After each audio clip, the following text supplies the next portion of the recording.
Join me right now on Kumite TV is undefeated bantamweight prospect Brandon Lewis. Brandon, thank you so much for joining me, man. You have a command center set up there. Why do you have one? Are you into gaming, or do you have a job that you need to do from home? So I have two computers here. I got the one I'm speaking to you on now, and then I have my work computer that's directly over here. So I work from home. I'm an operations manager for a consulting company. And then yeah, on my little spare time, I do like to game here and there as well. So All right, let's get into your amateur career, man. I saw that you fought there at flyweight, and then when you became a pro, you fought one fight at flyweight, and then you transitioned to bantamweight. Talk about fighting at 125 and how you developed throughout the years at that weight class. So when I started my amateur career, my first amateur fight was at 15 years old. So just being underdeveloped at that age, I was fighting. I believe it was actually 120 was my first fight. It was like a little catch weight, and I just started growing to my body as I got older. And then I remember my weight cuts just started getting harder and harder at 125. I used to have a really hard time just cutting weight in general, and I just made the decision, hey, let me just lift some weights, fill out a little bit, and then just make the transition over to 135. And yeah, I feel good ever since I moved up here. How long did it take you to get your body used to 135? I felt like I should have been there, like since probably my first pro fight.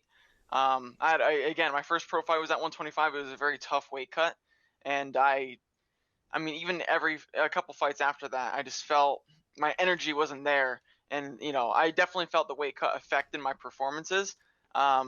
So I felt like I should have been there earlier. The transition was easy. When I moved to 135, I just felt so much better, and I'm like, okay, I shouldn't be trying to cut corners or anything like that. Let me just go in at 100%. And if guys are bigger than me, so be it. At least I feel good. When you look at your amateur record, man, it's just filled with just incredible finishes. But you do have one blemish in 2015. Talk about that fight and how it changed you. So at that time, I think I was 17 years old. I was fighting for the Cagezilla belt up in Virginia.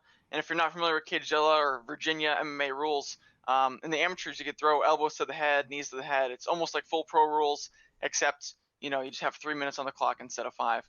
At that time, again, I was young. I just recently got into my current camp that I'm in now, Def 4. And I was just, starting out, as a young amateur. And that loss, it taught me a lot of lessons. I mean, regardless of any fight, whether it's win or lose, there's always something to take away from it. But you learn a lot more in your losses. And in that fight, I definitely learned a lot, and been trying to stay undefeated since. You turned pro in 2016, not much longer after that fight. And how did you know, man, that you needed to turn pro at that moment? Was it because like you had defended the title for so long that it's just like, okay, I don't need to do that anymore? No, so I mean, I'm out here in Florida, and I was traveling up to Virginia just because of the age. And so in Florida, you need 5 amateur fights before you can turn pro. I set a number in my head. I'm like, hey, I want 10 amateur fights before I think I'll be comfortable and ready to turn pro.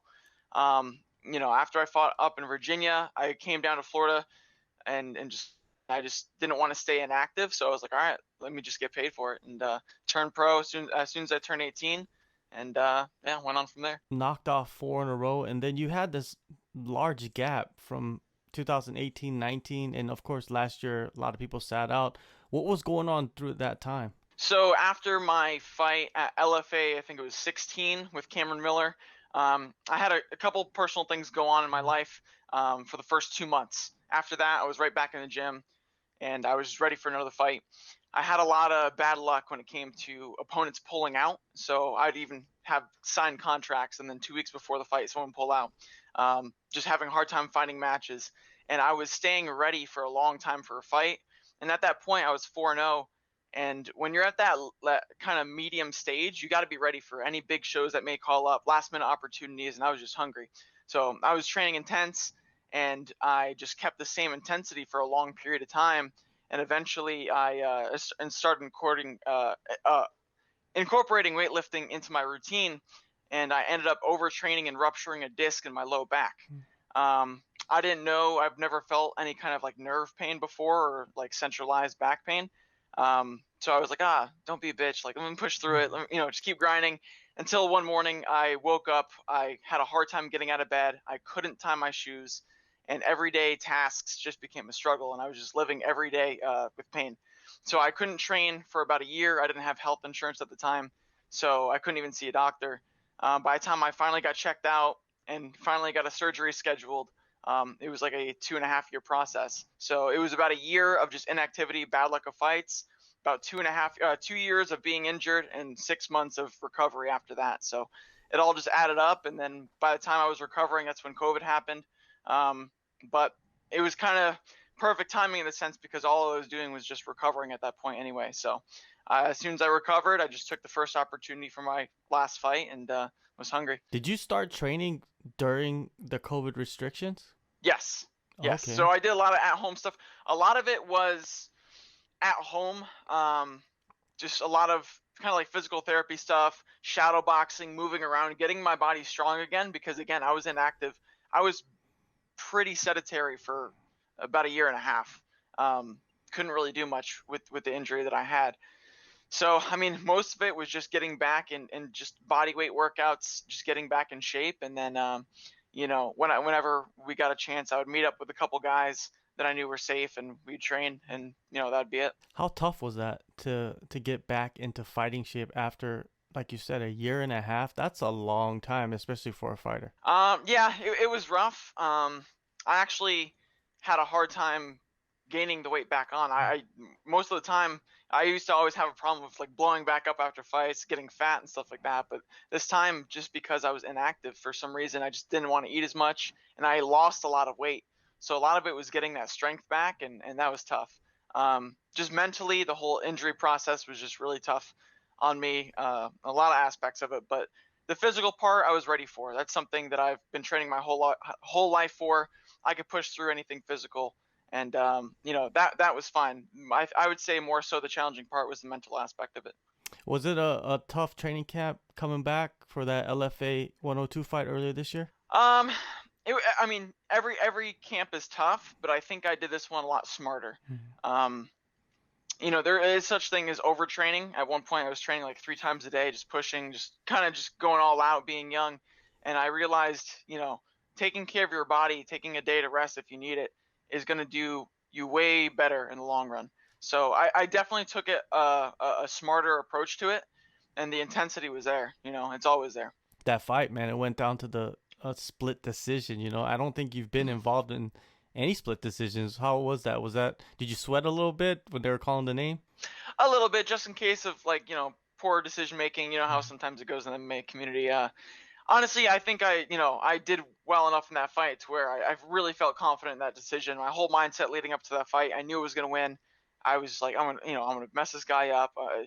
Is everything I felt about that fight. I knew I was going to get the win, so I wasn't worried too much about it. And regardless on how the decision went, I know I put on a good performance, and I know that anyone that watched that fight was entertained. So I know I did my job out there. Yeah, you had this long layoff. You come back, get that fight out the way, and now you're heading into the Contender series. So, do you feel like you're in a better position than you would be, rather like if you just stepped into the Contender series off that long layoff?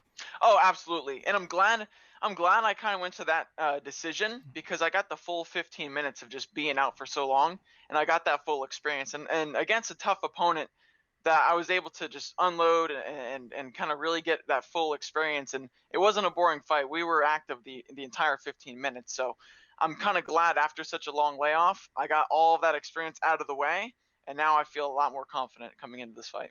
All right, September 14th, you go to Las Vegas. You're facing off against Mo Miller, another undefeated prospect. What do you think about the matchup, and what do you think about Mo? Yeah, he's a undefeated prospect. I don't look too much into my opponents. I know he's a wrestler and he's probably a good athlete. Um, I think he's more new to martial arts than I am. I have a lot more fighting experience, so that's one thing that I have on my side. He's never fought anybody like me. I've been fighting for a long time. I've been training for 14 years. I just have a lot of experience. I think it's an interesting matchup from an outside perspective. It was like, okay, here you have an athlete that's trying to become a martial artist, and on my side, I'm kind of more of a martial artist at heart that's learned how to become an athlete. So it's an interesting matchup. We'll see how it turns out, but I mean, deep down, I know I'm going to get that win. All right. Now with the team around you, you mentioned Defor, and I believe that's your head coach, right? Correct. Yep. Yeah. So who Yep. else is around you? Who are the other guys helping you out? We have a very small team of just hungry dudes that are going to make it to the top. We only have like 5 fighters on our team. Very, very small knit gym. Some of the bigger names that came out of there was Long Cruz. He was a Contender Series veteran. He came out of there. He had a flying knee highlight reel knockout finish out of there. We got Blake Smith. We got Adam Amato, Tyler Keating. You know, we got a couple pros, a couple amateurs. But, I mean, no matter who's in there, those guys, they're savages. They push me, and we all just make each other better. So you don't need a big team, fancy equipment, this or that. We just need a bunch of hungry savages and you know, to push each other. Where did you start your MMA training? I started off with traditional Kobayashi Shunryu karate. So I started off in traditional martial arts. Did Japanese jiu-jitsu right shortly after at the same time. I moved on to different styles of martial arts. I mean, I was always inspired by martial artists. I see you got Bruce Lee back there. He was one of my biggest inspirations growing up, and I was just fascinated with different styles of martial arts. So I just kind of hopped around from gym to gym for a little bit, and just eventually I wanted to combine it all. And you know, that's why I came into my mixed martial arts amateur career at 15 years old, just kind of hungry, wanting to put it all together. And then eventually I came to a camp that kind of allowed me to really you know, put it all in one spot. So, yeah. You have a lot of fights, man. Like, which fight do you feel like you got to show the most of your martial artist side? So it's different. I believe in my amateur career, I got to show a lot more of my jiu-jitsu because I wanted to strike a lot in my amateur career because I compete a lot in jiu-jitsu when I was younger. I feel really comfortable there. But at the time when I was an amateur, I didn't have that many kickboxing matches or anything like that. So I wanted to get my striking out of the way, but unfortunately, most of them ended in submission when I tried to strike. So, I mean, I would say my amateurs would be, I guess, a good case to showcase my jiu-jitsu, but honestly, it's been so long that my jiu-jitsu is on a whole nother level. My last fight, I guess, would showcase my striking, but again, I've improved already so much since that last fight anyway. So I guess you can't really get a good guess with me.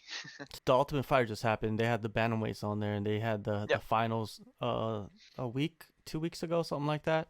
Did you check that fight out? What'd you think of it? No, I didn't get to. Honestly, I've never been. I've liked Contender Series a lot more because it's more direct to the point. You know, you just got hungry prospects hopping on the fights. I've never been too much into the whole reality TV show kind of side of it. So most of the time, if I've ever watched The Ultimate Fighter, I'll just like skip forward to the fight. But no, unfortunately, I didn't get a chance to check out The Ultimate Fighter. I heard it was bantamweight, so I heard it was a good season too. So I definitely have to go back and check those out. Yeah, there were some crazy fights, some characters on the show. You know, if you have a chance to just go there for like 1 week and fight one night to get a contract, I think a lot of the fighters rather do that than be on TV. Yeah. Yeah. I mean, I don't get me wrong. I like to entertain. You know, I like to be in front of people, in front of cameras. But at the same time, you know, when I'm in that fight camp mode, and when I'm like in that zone, I don't think I'm very entertaining. I'm just like in that kill mindset. So I don't know. It's a little give and take, you know. Well, you know, you're in Florida, so I feel like you have, I don't know, somewhat of an advantage compared to a lot of the people because Florida was open and a much more free, right, compared to other places around just the whole world. And that means that you got to train and through the whole COVID. So what do you think, man, in this fight coming up on September 14th, what do we expect out of you?